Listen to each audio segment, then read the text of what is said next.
पश्चिम महाराष्ट्रातील सातत्याने 6 वर्ष परंपरा जपणारे भव्य सतेज कृषी व पशु प्रदर्शन दिनांक 27 डिसेंबर पासून 30 डिसेंबर 2024 पर्यंत तपोवन मैदान कळंबा रोड कोल्हापूर येथे सुरू।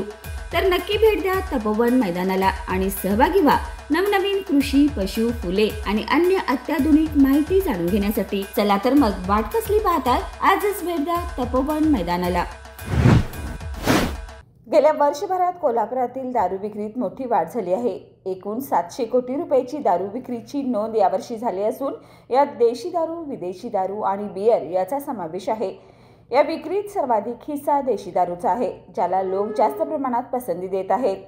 ख्रिसमस पासून नववर्षापर्यंत दारू विक्रीचे तास वाढवण्यात आले आहेत। या काळात विक्रीसाठी दुकाने रात्री 1 वाजेपर्यंत उघडी ठेवण्यास परवानगी दिली गेली आहे, ज्यामुळे या कालावधीत महसुलात वाढ होण्याची शक्यता आहे।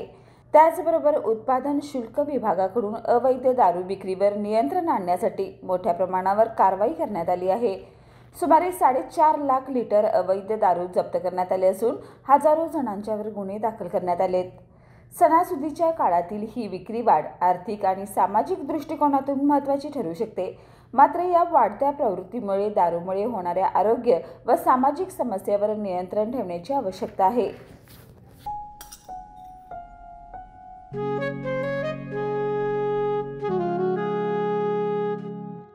बाबा, आज येताना बासुंदी घेऊन या ना।